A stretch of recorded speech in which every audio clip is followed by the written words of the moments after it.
Bom, Wesley, nesse momento, né, vamos aproveitar a live para falar aí um pouquinho de como está alocada a sua carteira, né? Lembrando, claro, que não é uma indicação de compra, venda, nada disso, até porque a gente não quer a CVM atrás da gente aqui, tá certo? Mas antes da gente mostrar a sua carteira, né, quantos por cento, Wesley, você tem hoje, por exemplo, em renda fixa, em ações, em fundos imobiliários, ações no exterior, né, real estate, por exemplo, que são os fundos imobiliários só que lá nos Estados Unidos, né, as chamadas REITs e cripto. Você tem ali alguma porcentagem alocada ou você vai ao longo do tempo fazendo essa redivisão? Eu não só vou falar como vou mostrar aqui para vocês na tela, mas antes deixa eu só explicar o racional por trás disso, qual que é a estratégia. Quando eu comecei a investir, eu aprendi que existem planos de investimento que você faz no decorrer da sua vida. Primeiro você vai fazer o plano financeiro, né, que é aquele que vai organizar suas finanças. Depois você vai fazer o plano para independência financeira, que seria nada mais, nada menos do que você ter a sua reserva de emergência e começar a ter um dinheiro que vai te sustentar durante alguns meses e anos da sua vida, para depois ter o da liberdade financeira, que aí o da liberdade financeira é o da renda passiva, que é aquele que você não vai precisar trabalhar mais. E para cada tipo de planejamento existem tipos de investimentos diferentes. Então hoje eu estou na fase de independência financeira, não de liberdade ainda. Então nessa parte eu sou um pouco mais agressivo em alguns tipos de investimento, mas é porque eu tenho um conhecimento necessário para eles. É importante que o investidor eles tenha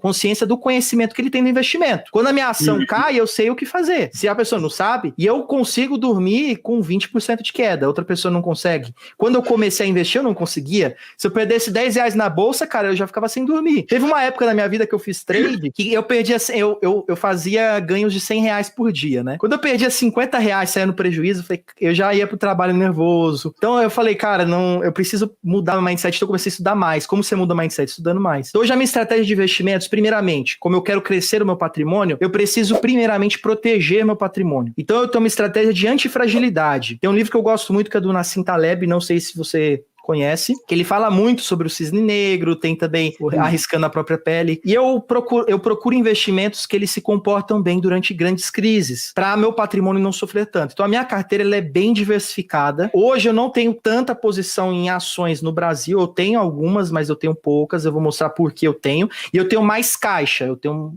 um caixa que eu não tinha antes, porque eu acredito que a economia ela vai passar por um momento de deterioração, porque a Bolsa Americana subindo 10 anos consecutivos, bolsa do brasileiro esticada, muitos ativos já estão descolados da realidade, então eu acredito que assim, não existe subida para sempre. Então eu estou me preparando aos pouquinhos para isso, mas lógico que eu não estou deixando de surfar a onda, eu aproveito todos os momentos, eu aproveito o momento da subida e também o da descida. Então vamos sem mais delongas, vamos lá. Primeiro eu vou mostrar a estratégia, eu tenho uma estratégia e eu tenho o cenário atual. O cenário atual é o que está acontecendo, então não é porque eu tenho uma estratégia mais audaciosa que ela vai acontecer sempre, porque os investimentos eles sobem e descem, mas o meu ideal de carteira é esse, eu quero ter 50% em reais e 50% em dólares, porque eu quero dividir a minha carteira em reais e dólares, para proteger a minha carteira do risco país, que é o Brasil. O real não é a moeda comercializada no mundo todo, então se o Brasil tiver alguma desvalorização na sua moeda, eu não vou ser afetado porque metade dos meus investimentos estão em dólares, que é a moeda mais comercializada e é atualmente a moeda utilizada para tudo. Então o meu ideal de estratégia é esse, eu já vou mostrar para vocês como que tá. De caixa eu quero ter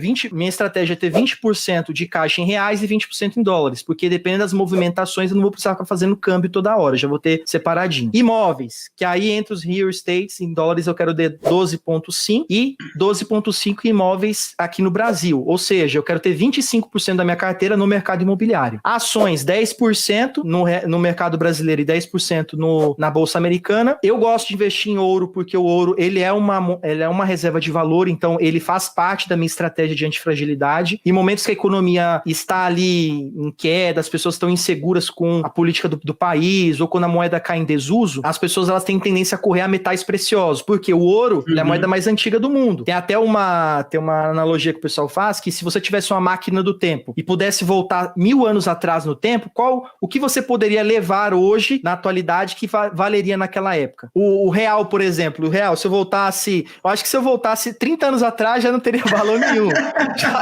Então não dá para a gente depositar nossa confiança em um sistema falho, que é o que o Cleiton muito bem disse. Então, eu separo parte dos meus investimentos para ouro, que é justamente buscando essa proteção. Não é à toa que agora, devido à pandemia, o ouro disparou. A forma que eu achei mais segura de investir em ouro é através de ETFs. Existem ETFs na Bolsa Americana que eles representam o preço do ouro. Então, ao invés de eu ter ouro guardado, eu invisto em um ETF que ele representa o valor do ouro. Assim, eu comecei a ver isso depois que eu comecei a ver conhecimentos que a sua carteira de investimentos ela tem que ser internacional, porque o mercado ele é internacional. As pessoas acham que o Brasil é uma ilha muitas vezes, né? E não é. Tudo que afeta internacionalmente afeta a nossa economia também. Então, e se você for olhar os investimentos na Bolsa Brasileira, por mais que eles estão em uma subida, em comparação se você for colocar o Ibovespa em dólares, ele está em uma queda, porque o dólar está cada vez mais se valorizando em frente ao real, e por mais que as ações cresçam, elas estão sendo desvalorizadas porque elas estão valorizadas em reais. Sem contar que o mercado americano ele é o mais evoluído do mundo. Então, por lá você compra, por exemplo, ETF de ouro. Aqui, se você for investir no Brasil em ouro, você vai ter que investir em um fundo de investimento que tem ouros dentro dele, ou você comprar o ouro mesmo físico, que eu não recomendo devido à segurança, e também pela Bolsa de Valores, só que tem pouca liquidez. E também os contratos são caros. Então, é uma forma bem barata de você investir no exterior. Mas eu falo isso para o investidor que está há muito tempo investindo. Eu comecei a investir em ouro recentemente, não tem nenhum ano. Eu comecei a investir.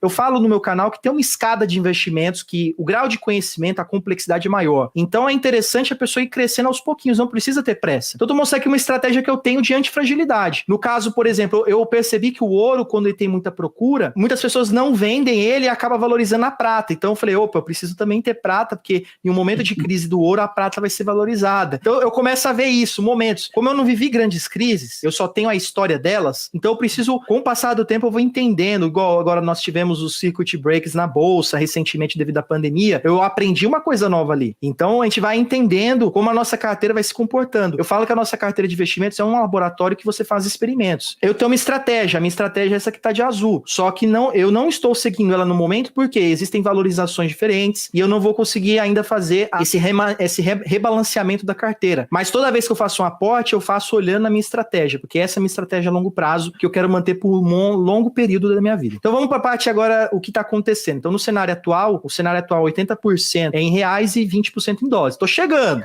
Na estratégia, vamos lá. A minha estratégia é ter 40% de caixa. Eu estou com atualmente 33% de caixa. Eu invisto em...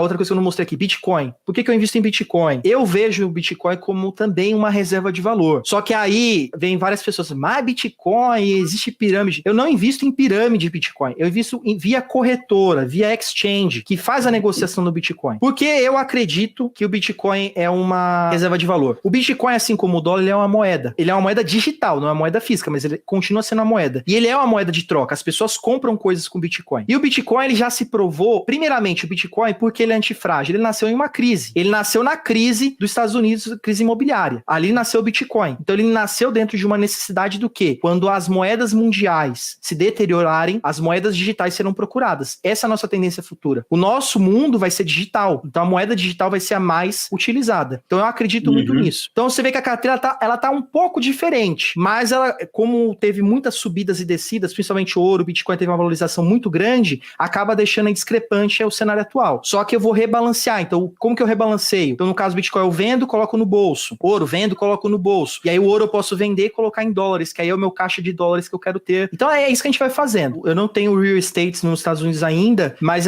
foi por falta de tempo de analisar melhor esses investimentos, que também tem essa questão. Se você não tem tempo, não adianta investir ali por investir. Mas eu acho muito interessante porque a estratégia porque quem investe em imóveis quer ganhar renda, quer gerar renda passiva. Por que você não pode gerar renda passiva em dólares? Essa é a moeda mais utilizada. E sem contar, para quem não sabe, qual a diferença aí dos rates para os fundos imobiliários? A principal diferença aqui é uma empresa que compra imóveis, não é um fundo. Então, por ele ser uma empresa, ele vai fazer novas aquisições constantemente. Então, ele tem um potencial de crescimento voltado como se fosse uma ação. O fundo imobiliário não, o foco dele é muito gerar renda. É diferente o foco, porque os imóveis são importantes você ter na sua carteira. O imóvel, assim como o ouro e o Bitcoin, ele é escasso. O Bitcoin, ele já foi definido quando ele foi criado, o algoritmo dele, que só vai existir 21 milhões de Bitcoins. Nada mais do que isso. Então, quando todos esses Bitcoins forem minerados pelas pessoas, forem encontrados, que eles estão na rede através de algoritmos. Quando todos eles forem encontrados, só vai ter Bitcoin quem comprou. Não vai ser mais, não é igual uma coisa que você produz, tipo uma camiseta que você vai produzindo. Não, ele é escasso. O ouro também é escasso. Vai ter um momento que não vão achar mais ouro na Terra. O ouro vai ser todo minerado, da mesma forma. O imóvel é a mesma coisa. O mundo, o planeta, ele tem um tamanho. A população aumenta cada dia mais. O pedaço de terra vai se valorizando, porque quando há muita procura e pouca demanda, vai ter um momento que vai ter tanta população que vai ter pouca terra. Então, você investir em imóveis, em terrenos, você também tem uma tendência. Lógico, mas isso é um investimento a longuíssimo prazo. Esse não é aquele investimento que você vai ficar contando e ficar vendendo toda hora. Por exemplo, eu não gosto de vender fundos imobiliários. Por que eu não gosto? Primeiro, imposto de renda. Você vai pagar 20% de imposto de renda ali na rentabilidade. Segundo, que não vale a pena. Você está investindo em uma coisa para receber renda. Você não está investindo para ficar ganhando com valorização. Então, eu só vou colocando.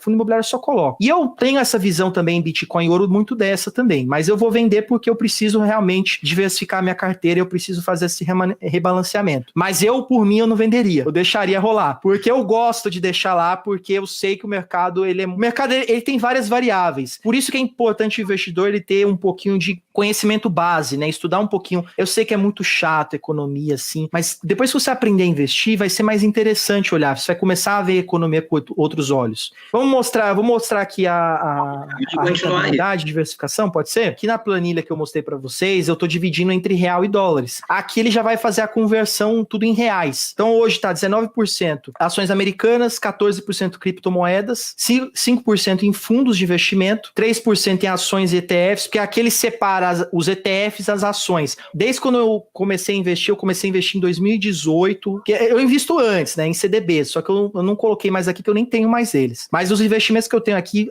são a partir de 2018. A rentabilidade no histórico geral foi de 19%. Só que qual que é o interessante? Nossa, se você não teve uma rentabilidade incrível. Vou mostrar para vocês aqui uma coisa bem interessante. Olha só. Aquele mostrando em rentabilidade, vamos ver mais detalhado. Então, vamos puxar aqui, 2018. 2018 foi um ano que eu comecei. Então, eu tive uma rentabilidade anual de 12%, mas teve altos e baixos. Só que aqui eu não tinha ainda uma construção. Vou mostrar para você como que funciona esse racional de investimento antifrágil. Aqui estava 12%. Beleza. 2019 fechou em 15%. Bacana, subiu bem. Só que teve quedas menos acentuadas. Teve mais subidas do que quedas.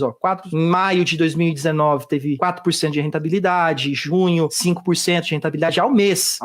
Beleza, agora vamos em 2020, que é o ano da crise. 2020 estamos com a rentabilidade de 9,3%. Lembrando que em março teve quedas de 7% no portfólio e 3,44%, e agora em setembro 2,31% devido à queda dos fundos imobiliários. Como eu tenho uma parcela grande de fundos imobiliários, eles foram afetados. Mas nós estamos em um momento de crise. É isso que eu quero ressaltar. Tem muitas carteiras tendo rentabilidade negativa por causa do impacto do coronavírus. Isso também em dólares, seja em reais. A crise afetou o mundo todo. Então eu ter uma carteira rendendo 9,30%, isso em 10 meses, que ainda faltam 2 meses ainda para fechar o ano, no meio de uma crise eu tô super feliz. Porque o que eu quero não é ser o cara com a maior rentabilidade, eu quero ser o cara que na hora da crise eu não vou perder dinheiro. E uma coisa interessante aqui, eu olhei hoje, eu fiquei assustado, eu não imaginava assim, quando eu montei a estratégia eu não imaginava, mas a minha carteira tá superando o crescimento do dólar. Então se eu for dar uma olhada aqui hoje, eu coloquei o benchmarking como o dólar. Se você ver aqui o crescimento da carteira, eu comecei a investir em dólares foi mais ou menos em janeiro de 2019, que é quando a gente marca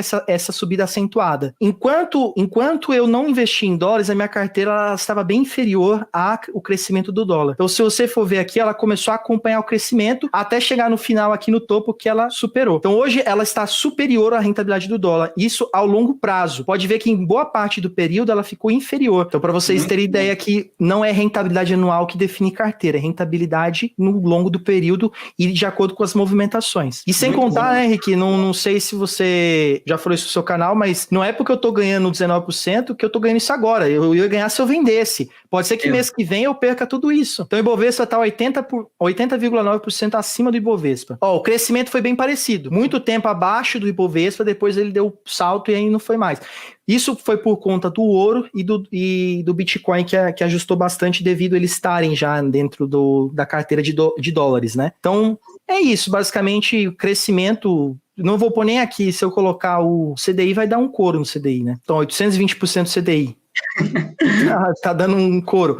Vamos ver, deixa eu mostrar aqui, a gente falou de alocação, né? Então a renda fixa, que é o meu caixa, né? Eu tenho alguns pré-fixados, eu tenho CDBs pré-fixados, que eu peguei eles a 10% ao ano, na época, então eu mantive eles porque a taxa Selic tá em 2, né? Então tá valendo a pena, eles vão vencer ano que vem. Então tá bem tranquilo. E é um dinheiro que eu não preciso, não tô nem ligando para ele. Aí tem a CDBs aí de liquidez diária, que eu coloco que é a reserva de emergência, e tem o caixa. Eu tenho duas partes ali dentro. Eu tenho a reserva de emergência, que eu não mexo, que é só para emergências, e eu tenho o caixa de oportunidades, que é para adquirir investimentos, fazer esse rebalanceamento na hora de oportunidades, coisas do tipo. Igual no caso ali do Bitcoin, até pensando nessa estratégia, eu não vou precisar vender Bitcoin em ouro. Eu posso pegar uma parte do caixa e eu rebalanceio aqui, e depois no meu próximo aporte eu coloco no caixa de novo. E aí já resolveu o problema. Então eu não vou precisar desfazer de uma posição que às vezes eu tenho muito tempo com ela, eu não quero sair daquele preço. Então dá para fazer outras estratégias. Por isso que o investidor precisa olhar a sua carteira única. Não é pegar a carteira do Henrique, pegar minha carteira e dar Ctrl+C, Ctrl+V e achar que vai dar certo. Porque na hora que o bicho pegar, você não vai saber o que vai fazer com o dinheiro e eu vou saber, porque eu vou estar lá mexendo na minha carteira. Já a pessoa não, ela vai ficar perdida pedindo ajuda e não é o correto. O cara tem que pensar na carteira dele, no que fazer. Se cair a bolsa, o que eu vou fazer? Não se desespere, veja como que funciona a sua carteira, onde que você pode aportar. Será que porque a bolsa caiu não é uma oportunidade de você aportar mais? Você vai ter que olhar isso. Vai depender do que a sua carteira vai falar. Se a sua carteira falar, olha, o percentual de ações caiu mais por causa da queda. Então você pode colocar mais dinheiro em ações. Então você vai comprar na baixa, vai sair no lucro. Aqui você já mostrou que a renda fixa para você não morreu. Mas aí, Wesley, pergunta aí básica e objetiva. Vi que ali na sua carteira tem a parte de ativos. E aí, quais ativos da sua carteira mais se valorizaram e qual mais se desvalorizou aí? Dos ativos que mais valorizaram, dentre eles está as ações americanas,